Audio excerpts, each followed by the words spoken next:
మొన్నటిదాకా నిరాటంకంగా సాగిన మా హిందూ వీర చరితలాగా అక్కసాయి ఆంగ్లేయులు ఇక్కడ అడుగు మోపింది మొదలు. వారు చేస్తున్న దుర్మార్గాలు నీకు తెలియని కావమ్మా.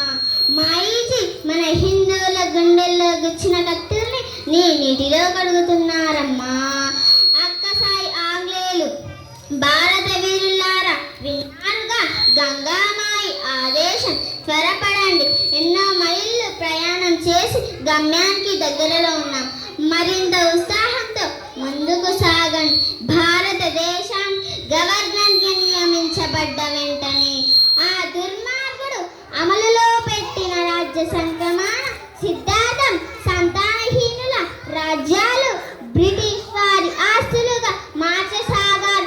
ఏం గుర్తులేదా?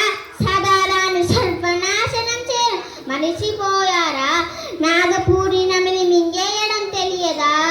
ఈ దేశం నాది, ఈ జెండా నాది అనుకుంటే చాలు. దేశం కోసం నవ్వుతూ ప్రాణాలు అర్పించగలుగుతాం.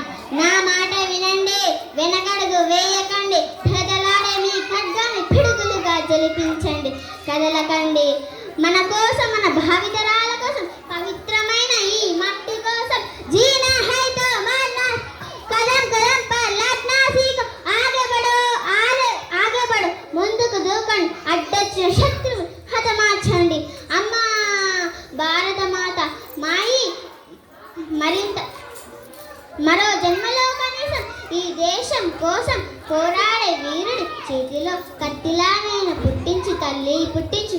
అమ్మా సోదర వీరులారా, నాదొక్కటి చివరి మనవి. అందరూ బతుకుతారు కానీ కొందరి పేర్లు మాత్రమే నిలుస్తారు. అందరూ చనిపోతారు కానీ కొందరి పేర్లు